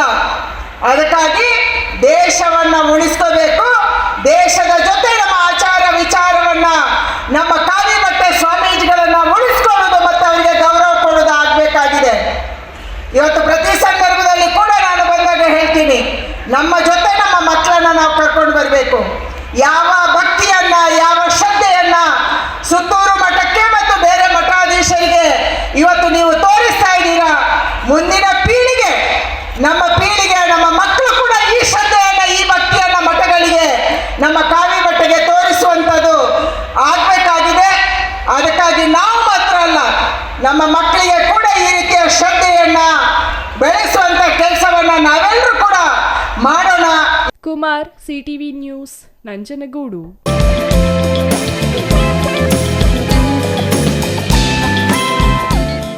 ತೀವ್ರ ಸ್ವರೂಪ ಪಡೆದುಕೊಂಡಿರುವ ಅರಣ್ಯ ಭೂಮಿ ಒತ್ತುವರಿ ತೆರವು ಕಾರ್ಯಾಚರಣೆ ಈಗ ರಾಜಕೀಯ ಕೆಸರೆರಚಾಟಕ್ಕೆ ವೇದಿಕೆಯಾಗಿದೆ. ಈ ವಿಚಾರವಾಗಿ ಮಾಜಿ ಶಾಸಕ ರಮೇಶ್ ಕುಮಾರ್ ವಿರುದ್ಧ ಹಾಲಿ ಶಾಸಕ ಜಿಕೆ ವೆಂಕಟಶಿವಾರೆಡ್ಡಿ ತೀವ್ರ ವಾಗ್ದಾಳಿ ನಡೆಸಿದ್ದಾರೆ. ತೀವ್ರ ಸ್ವರೂಪ ಪಡೆದುಕೊಂಡಿರುವ ಅರಣ್ಯ ಭೂಮಿ ಒತ್ತುವರಿ ತೆರವು ಕಾರ್ಯಾಚರಣೆ ಈಗ ರಾಜಕೀಯ ಕೆಸರೆರಚಾಟಕ್ಕೆ ವೇದಿಕೆಯಾಗಿದೆ. ಶಾಸಕ ವೆಂಕಟಶಿವಾರೆಡ್ಡಿ ಮಾತನಾಡಿ, ಮಾಜಿ ಶಾಸಕ ರಮೇಶ್ ಕುಮಾರ್ ರೈತರನ್ನು ದಾರಿ ತಪ್ಪಿಸುತ್ತಿದ್ದಾರೆ ಎಂದು ಆರೋಪಿಸಿದ್ದಾರೆ. ಕೋಲಾರ ಜಿಲ್ಲೆಯ ಶ್ರೀನಿವಾಸಪುರ ಪಟ್ಟಣದ ಪ್ರವಾಸಿ ಮಂದಿರದಲ್ಲಿ ನಡೆದ ಸುದ್ದಿಗೋಷ್ಠಿಯಲ್ಲಿ ಮಾತನಾಡಿದ ಅವರು, ಈ ಸಮಸ್ಯೆಗೆ ಮಾಜಿ ಶಾಸಕರ ಬೇಜವಾಬ್ದಾರಿತನವೇ ನೇರ ಕಾರಣ ಎಂದು ಕಿಡಿಕಾರಿದರು. 2021 ಏಪ್ರಿಲ್ನಲ್ಲಿ ಸುಮಾರು 3180 ಎಕರೆ ರೈತರ ಭೂಮಿಯನ್ನು ಅರಣ್ಯ ಇಲಾಖೆಗೆ ಇಂಡೀಕರಣ ಮಾಡುವಾಗ ಅಂದಿನ ಶಾಸಕರಾಗಿದ್ದ ನೀವು ಏಕೆ ಧ್ವನಿ ಎತ್ತಲಿಲ್ಲ? 2021ರಿಂದ 23ರವರೆಗೆ ನಡೆದ 7 ಅಧಿವೇಶನಗಳಲ್ಲಿ ಈ ಬಗ್ಗೆ ಮರುಪರಿಶೀಲನೆಗೆ ಒತ್ತಾಯಿಸಿದ್ದು ನಿಮ್ಮ ಬೇಜವಾಬ್ದಾರಿತನ ಅಲ್ಲವೇ ಎಂದು ಪ್ರಶ್ನಿಸಿದರು. ಅರಣ್ಯ ಇಲಾಖೆ ನೋಟಿಸ್ ನೀಡುತ್ತಿರುವುದಕ್ಕೆ ಕೇಂದ್ರ ಸಚಿವ ಎಚ್.ಡಿ. ಕುಮಾರಸ್ವಾಮಿ ಕಾರಣ ಎಂದು ಸುಳ್ಳು ಹೇಳುವ ಮೂಲಕ ರಮೇಶ್ ಕುಮಾರ್ ರೈತರನ್ನು ದಾರಿ ತಪ್ಪಿಸುತ್ತಿದ್ದಾರೆ. ಇದು ಅವರ ಅಹಂಕಾರದ ಪರಮಾವಧಿ ಎಂದು ವೆಂಕಟಶಿವಾರೆಡ್ಡಿ ಟೀಕಿಸಿದರು. 2021 ಏಪ್ರಿಲ್ನಲ್ಲಿ ಸುಮಾರು 3180 ಎಕರೆ ರೈತರ ಭೂಮಿ ಅರಣ್ಯ ಇಲಾಖೆ ಇಂಡೀಕರಣ ಆದ ದಿನ ನೀವು ಶಾಸಕರಾಗಿ ಮಾಡಿದ್ದೇನು? ಅಂದಿನ ದಿನ ನೀವು ಧ್ವನಿ ಎತ್ತಿದ ಸರ್ಕಾರ ಗಮನಕ್ಕೆ ತಂದು ತಡೆಯಬಹುದಿತ್ತು, ತಡೆಯಲಿಲ್ಲ. ಒಂದು ವೇಳೆ ಅದು ನಿಮಗೆ ಗೊತ್ತಾಗದೆ ನಡೆದಿದ್ದರೆ ಅದರ ನಂತರ 2023 ವಿಧಾನಸಭಾ ಚುನಾವಣೆಯವರೆಗೂ 7 ವಿಧಾನಸಭೆ ಅಧಿವೇಶನಗಳಲ್ಲಿ ಭಾಗವಹಿಸಿದ ತಾವು ಈ ವಿಚಾರವನ್ನು ಪ್ರಸ್ತಾಪ ಮಾಡಬಹುದಲ್ವೇ? ತಾವು ಸರ್ಕಾರದ ಜೊತೆ ಪತ್ರ ವ್ಯವಹಾರ ಮಾಡಿ ಮರುಪರಿಶೀಲನೆ ಆಗಬೇಕು ಎಂದು ಕೇಳಿದರೆ ಆ ದಿನ ಎಲ್ಲ ದಾಖಲೆಗಳನ್ನು ಹೊಂದಿದ್ದ ರೈತರ ಜಮೀನು ಅರಣ್ಯ ಇಲಾಖೆ ಇಂಡೀಕರಣ ಆಗುವುದು ತಪ್ಪುತ್ತಿರಲಿಲ್ವೇ? ಮಾಜಿ ಶಾಸಕರ 100 ಎಕರೆಗೂ ಅಧಿಕ ಅರಣ್ಯ ಒತ್ತುವರಿ ಜಮೀನು ಈಗ ತೆರವುಗೊಳ್ಳುವ ಹಂತದಲ್ಲಿದೆ. ಅದನ್ನು ಉಳಿಸಿಕೊಳ್ಳಲು ವಿಫಲವಾದ ನಂತರ ಈಗ ರೈತರನ್ನು ಮುಂದಿಟ್ಟುಕೊಂಡು ರೈತರ ಪಾದವೇ ಗತಿ ಎಂದು ನಾಟಕವಾಡ್ತಿದ್ದಾರೆ. ತನ್ನ ಮನೆಗೆ ಬೆಂಕಿ ಬಿದ್ದಾಗ ಇಡೀ ಊರಿಗೆ ಬೆಂಕಿ ಹಚ್ಚುವ ಕೆಲಸ ಮಾಡಬೇಡಿ ಎಂದು ಎಚ್ಚರಿಸಿದರು. ಅರಣ್ಯ ಇಲಾಖೆ ಸಮಸ್ಯೆಯಿಂದ ಆತಂಕಕ್ಕೆ ಒಳಗಾಗಿರುವ ದೊಡ್ಡಮಲೆದೊಡ್ಡಿ ಹಾಗೂ ಶಿವಪುರ ಗ್ರಾಮಗಳ ರೈತರಿಗೆ ತಾವು ಮತ್ತು ಸಂಸದರು ಬೆಂಬಲವಾಗಿ ನಿಲ್ಲುವುದಾಗಿ ಶಾಸಕರು ಭರವಸೆ ನೀಡಿದರು. 3 ಎಕರೆಗಿಂತ ಕಡಿಮೆ ಜಮೀನಿರುವ ಸಣ್ಣ ಮತ್ತು ಅತಿ ಸಣ್ಣ ರೈತರಿಗೆ ಲಭ್ಯವಿರುವ ಸರ್ಕಾರಿ ಜಮೀನನ್ನು ಮಂಜೂರು ಮಾಡುವಲ್ಲಿ ಭೂ ಮಂಜೂರಾತಿ ಸಮಿತಿಯಲ್ಲಿ ಮೊದಲ ಆದ್ಯತೆ ನೀಡಲಾಗುವುದು. ಜಿಲ್ಲೆಯ ಮುಳಬಾಗಿಲು ಅಥವಾ ಬಂಗಾರಪೇಟೆ ತಾಲೂಕುಗಳಲ್ಲಿ ಇಲ್ಲದ ಈ ಸಮಸ್ಯೆ ಕೇವಲ ಶ್ರೀನಿವಾಸಪುರದಲ್ಲಿ ಮಾತ್ರ ಎದುರಾಗಿರುವುದು ಹಿಂದಿನ ಸರ್ಕಾರದ ವೈಫಲ್ಯ ಎತ್ತಿ ತೋರಿಸುತ್ತಿದೆ ಎಂದರು. Chandrashekar, CTV news, Srinivaspur.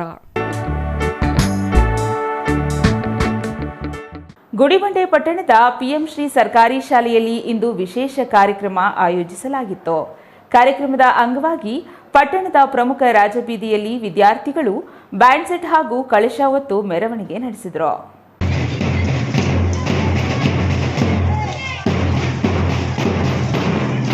ಗುಡಿಬಂಡೆ ಪಟ್ಟಣದ ಪಿಎಂ ಶ್ರೀ ಸರ್ಕಾರಿ ಶಾಲೆಯಲ್ಲಿ ಇಂದು ವಿಶೇಷ ಕಾರ್ಯಕ್ರಮ ಆಯೋಜಿಸಲಾಗಿತ್ತು. ಕಾರ್ಯಕ್ರಮಕ್ಕೆ ಕ್ಷೇತ್ರ ಶಿಕ್ಷಣಾಧಿಕಾರಿ ಕೃಷ್ಣಕುಮಾರಿ ಚಾಲನೆ ನೀಡಿದರು. ನಂತರ ಮಾತನಾಡಿದ ಅವರು, ಹಿಂದಿನ ಕಾಲದಲ್ಲಿ ಕೇವಲ ಓದಿನ ಹೊರೆಯಷ್ಟೇ ಇರುತ್ತಿತ್ತು. ಆದರೆ ಇಂದು ವಿದ್ಯಾರ್ಥಿಗಳು ಪಠ್ಯದ ಜೊತೆಗೆ ಪಠ್ಯೇತರ ಚಟುವಟಿಕೆಗಳಲ್ಲಿ ಸಕ್ರಿಯವಾಗಿ ಭಾಗವಹಿಸುತ್ತಿರುವುದು ಅವರ ಕಲಿಕೆಯ ಪ್ರಗತಿಗೆ ಸಾಕ್ಷಿಯಾಗಿದೆ. ಮಕ್ಕಳನ್ನು ಉತ್ತಮ ಮೌಲ್ಯಗಳೊಂದಿಗೆ ಬೆಳೆಸುವುದು ಇಂದಿನ ಅಗತ್ಯವಾಗಿದೆ. ಇಂದಿನ ಮಕ್ಕಳೇ ನಾಳೆಯ ದೇಶದ ಭವಿಷ್ಯವಾಗಿದ್ದು, ಅವರು ಮುಂದೆ ವೈದ್ಯರಾಗಿ ಅಥವಾ ಇಂಜಿನಿಯರ್ಗಳಾಗಿ ಸಮಾಜಕ್ಕೆ ಕೊಡುಗೆ ನೀಡಲಿದ್ದಾರೆ. ಅವರಿಗೆ ಉಜ್ವಲ ಭವಿಷ್ಯ ರೂಪಿಸುವುದು ಶಿಕ್ಷಕರ ಜವಾಬ್ದಾರಿಯಾಗಿದೆ ಎಂದರು. ಎಲ್ಲ ಬೇರೆ ಬೇರೆ ಶಾಲೆಗಳಿಂದ ಈ ಶಾಲೆಗೆ ನೀವು ಬಂದಿದ್ದೀರಾ ಅಲ್ವಾ? ಸೊ ನೀವು ಏನೋ ಒಂದು ಸಾಧನೆ ಮಾಡಿದ್ದೀರಾ. ಆ ಸಾಧನೆ ಪ್ರದರ್ಶನಕ್ಕೋಸ್ಕರ ಬರೀ ನೀವು ಮಾತ್ರ ಅಲ್ಲ, ನಿಮ್ಮ ಶಾಲೆಯಲ್ಲಿ ಇನ್ನೂ ಅನೇಕ ವಿದ್ಯಾರ್ಥಿಗಳಿದ್ದಾರೆ. ಕೆಲವರು ಸಾಧನೆ ಮಾಡಿದ್ದಾರೆ, ಸಾಧನೆ ಮಾಡಿಲ್ಲ. ಅವರು ನಿಮ್ಮ ಜೊತೆಗೆ ಸಾಧನೆ ಮಾಡುವಂತ ಮಟ್ಟಕ್ಕೆ ಶಿಕ್ಷಕರು ಎಲ್ಲರೂ ಅಲ್ಲಿಗೆ ಕರ್ತರಬೇಕು. ಸೊ ಶಿಕ್ಷಕರಲ್ಲಿ ನಾನು ಒಂದು ಮನವಿ ಮಾಡೋದೇನು ಅಂದ್ರೆ, we are teaching the generation who are going to rule us in the future. So ಇವತ್ತಿನ ಮಕ್ಕಳು ನಾಳಿನ ಪ್ರಜೆಗಳು ಅಂತ ನಾವು ತರಗತಿಗಳಲ್ಲಿ ನಾವು ಅವ್ರನ್ನ ನೋಡಿದಾಗ ನಮ್ಗೆ ಹೆಚ್ಚಿನ ಒಂದು ಜವಾಬ್ದಾರಿ ನಮ್ಮ ಮೇಲೆ ಬರುತ್ತೆ. ಇನ್ನು ಶಾಲಾ ಅಧ್ಯಕ್ಷ ಬಾಲಾಜಿ ಮಾತನಾಡಿ, ಮಕ್ಕಳು ಮನೆಯಲ್ಲಿ ದೇವರಿದ್ದಂತೆ, ಶಾಲೆಯಲ್ಲಿಯೂ ಅವರಿಗೆ ಅದೇ ಗೌರವ ನೀಡಬೇಕು. ವಿದ್ಯಾರ್ಥಿಗಳು ಸಂತೋಷದಿಂದ ಶಾಲೆಗೆ ಬಂದಾಗ ಶಿಕ್ಷಕರಿಗೂ ನೆಮ್ಮದಿ ಇರುತ್ತದೆ. ಇಂತಹ ಕಾರ್ಯಕ್ರಮಗಳು ಮಕ್ಕಳಲ್ಲಿ ಅಡಗಿರುವ ಪ್ರತಿಭೆ ಗುರುತಿಸಿ ಹೊರತರಲು ಉತ್ತಮ ವೇದಿಕೆಯಾಗಿದೆ ಎಂದರು. ಇನ್ನು ಸಮಾರಂಭದಲ್ಲಿ ನವಧಾನ್ಯಗಳೊಂದಿಗೆ ಆಕರ್ಷಕ ರಂಗೋಲಿ ಬಿಡಿಸಲಾಗಿತ್ತು. ವಿದ್ಯಾರ್ಥಿಗಳು ಪ್ರದರ್ಶಿಸಿದ ವಿವಿಧ ಸಾಂಸ್ಕೃತಿಕ ಹಾಗೂ ಕಲಾ ಪ್ರತಿಭೆಗಳು ನೆರೆದಿದ್ದವರ ಮೆಚ್ಚುಗೆಗೆ ಪಾತ್ರವಾದವು. Satish Babu, CTV news, Gudibande. ಅಕ್ಷರವಿದ್ದರೆ ಸುತ್ತಲೂ ಇರುವುದಿಲ್ಲ ಕತ್ತಲು, ಅಕ್ಷರ ಬಲ್ಲವ ಪಡೆದನು ಎಲ್ಲವ, ಅಕ್ಷರಗಳ ಕಾಳು ನುಂಗಿದರೆ ಬಾಳು, ಅಕ್ಷರಗಳ ಮುತ್ತು ಪೋಣಿಸಿದರೆ ತುತ್ತು. ಇದೀಗ ಚಿಕ್ಕದೊಂದು ವಿರಾಮದ ನಂತರ ಸಿಟಿವಿ ನ್ಯೂಸ್ ಮುಂದುವರಿಯುತ್ತದೆ. ಮನೆ ಕಟ್ಸೋದು ಎಷ್ಟು ಕಷ್ಟನೋ ಅದಕ್ಕಿಂತ ಕಷ್ಟ ಮನೆಗೆ ಇಂಟೀರಿಯರ್ನ ಸೆಲೆಕ್ಟ್ ಮಾಡಿ ಒಂದೊಳ್ಳೆ ಲುಕ್ನ ಕೊಡೋದು. ಆದರೆ ಈಗ ಟೆನ್ಷನ್ನೇ ಬೇಡ.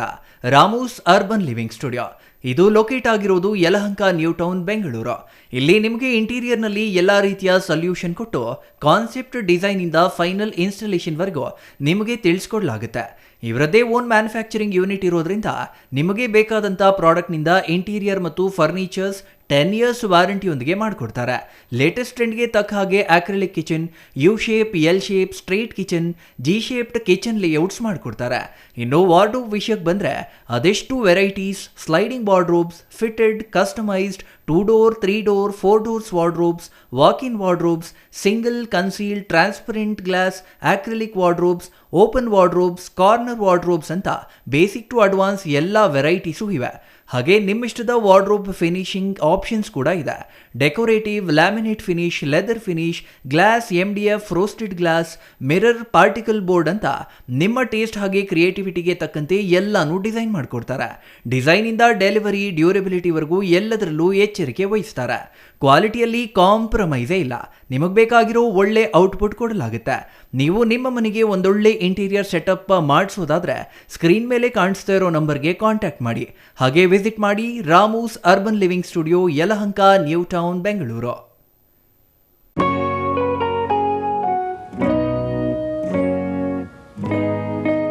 ಸ್ಕೈ ಮಹಿಳಾ ಅಡ್ಡ ವುಮೆನ್ಸ್ ಶೋರೂಮ್ ಬದಲಾದ ವಿಳಾಸದಲ್ಲಿ ಗೌರಿಬಿದನೂರು ರಸ್ತೆ, ರೆಡ್ಡಿ ಎಲೆಕ್ಟ್ರಾನಿಕ್ಸ್ ಹತ್ತಿರ, ಚಿಕ್ಕಬಳ್ಳಾಪುರ ಟೌನ್. ಮೊಬೈಲ್ ಸಂಖ್ಯೆ 9916533636. 15 ವರ್ಷ ಮೇಲ್ಪಟ್ಟ ಮಹಿಳೆಯರಿಗೆ ಬೇಕಾದ ಎಲ್ಲ ತರಹದ ಬಟ್ಟೆಗಳು ಒಂದೇ ಮಳಿಗೆಯಲ್ಲಿ ಲಭ್ಯ. ಉತ್ತಮ ಗುಣಮಟ್ಟದ ಅತ್ಯಾಧುನಿಕ ಬಟ್ಟೆಗಳಿಗಾಗಿ ಭೇಟಿ ಕೊಡಿ. ಸ್ಕೈ ಮಹಿಳಾ ಅಡ್ಡ ನಿಮಗಾಗಿ ಇದೆ. 1-2 ಪೀಸ್ ಕೊಂಡರೂ ಹೋಲ್ಸೇಲ್ ದರದಲ್ಲಿ ನೀಡುತ್ತೇವೆ. ಎಲ್ಲ ತರಹದ ಆಕರ್ಷಣೀಯ ಸೀರೆಗಳು, ಮನಮೆಚ್ಚುವಂತಹ ಸೀರೆಗಳು, ಟಾಪ್ಸ್, ಲೆಗಿನ್ಸ್, ರೆಡಿ ಡ್ರೆಸ್ಸಸ್, ಮಹಿಳೆಯರ ಒಳ ಉಡುಪುಗಳು ಲಭ್ಯ. ಮತ್ಯಾಕೆ ತಡ, ಒಮ್ಮೆ ಭೇಟಿ ಕೊಡಿ. ಸ್ಕೈ ಮಹಿಳಾ ಅಡ್ಡ, ಗೌರಿಬಿದನೂರು ರಸ್ತೆ, ರೆಡ್ಡಿ ಎಲೆಕ್ಟ್ರಾನಿಕ್ಸ್ ಹತ್ತಿರ, ಚಿಕ್ಕಬಳ್ಳಾಪುರ ಟೌನ್. ಮೊಬೈಲ್ ಸಂಖ್ಯೆ 9916533636.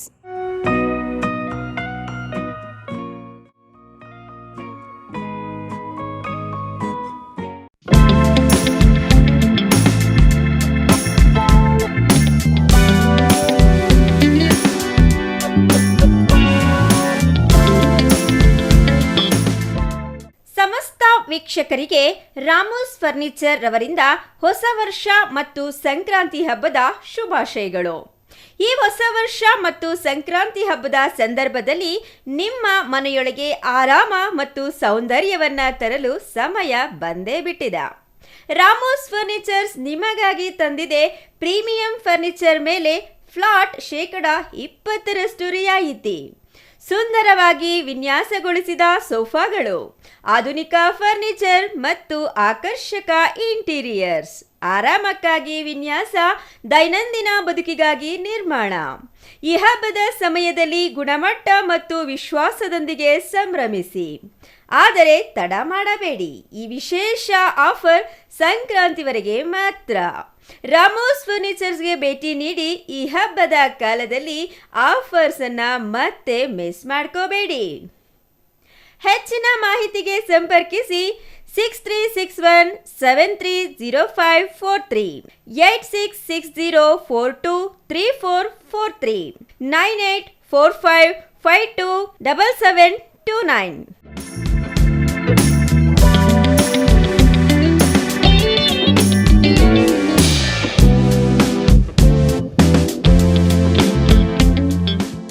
ವಿರಾಮದ ನಂತರ ಮತ್ತೊಮ್ಮೆ ಸಿಟಿವಿ ನ್ಯೂಸ್ಗೆ ಸ್ವಾಗತ. ಇದೀಗ ಸಂಕ್ಷಿಪ್ತ ಸುದ್ದಿಗಳು.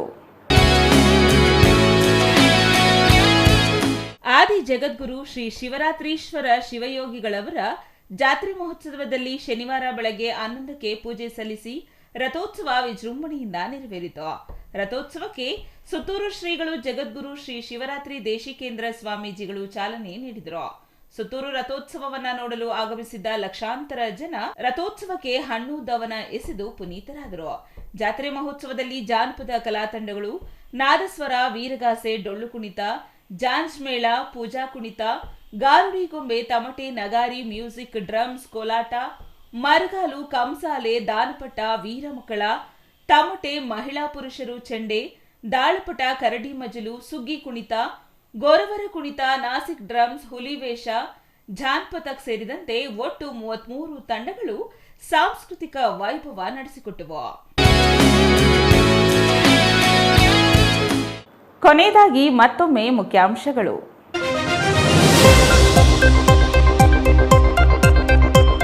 ಮತ್ತೊಂದು ತಿರುವು ಪಡೆದ ಓಂಕಾರ ಜ್ಯೋತಿ ಮಠದ ವಿವಾದ. ಮಠದ ಸಾಧ್ವಿ ಜಯಮ್ಮ ವಿಧಿವಶ. ಜಯಮ್ಮ ಸಾವಿಗೆ ಉಮಾಮಹೇಶ್ವರ ಸ್ವಾಮೀಜಿ ಕಿರುಕುಳವೇ ಕಾರಣವೆಂದ ಸಂಬಂಧಿಕರು. ದೇಶ ಮುಂದುವರಿಯಬೇಕಾದರೆ ವಿದ್ಯೆ ಮುಖ್ಯ ಎಂದ ಇನ್ಫೋಸಿಸ್ ನಾರಾಯಣಮೂರ್ತಿ. ಮಕ್ಕಳು ಚೆನ್ನಾಗಿ ಓದಿ ಶಿಸ್ತು ಕಲಿತು ತಮ್ಮ ನೆಚ್ಚಿನ ಕ್ಷೇತ್ರಗಳಲ್ಲಿ ದುಡಿಮೆ ಮಾಡಿದರೆ ದೇಶ ಉದ್ಧಾರವಾಗುತ್ತದೆ ಎಂದ ಸಾಫ್ಟ್ವೇರ್ ದಿಗ್ಗಜ. ನಿವೃತ್ತ ಯೋಧನಿಂದ ಎಸ್ಎಸ್ಎಲ್ಸಿ ಮಕ್ಕಳಿಗೆ ಲೇಖನ ಸಾಮಗ್ರಿ ವಿತರಣೆ. ಶಿಕ್ಷಣದ ಪ್ರಮುಖ ಘಟ್ಟದಲ್ಲಿ ಪಾಸಾದರೆ ಸಾಲದು, ಉತ್ತಮ ಶ್ರೇಣಿ ಪಡೆಯಬೇಕು ಎಂದ ನಿವೃತ್ತ ಯೋಧ ಎಸ್ವಿ ಅಯ್ಯರ್.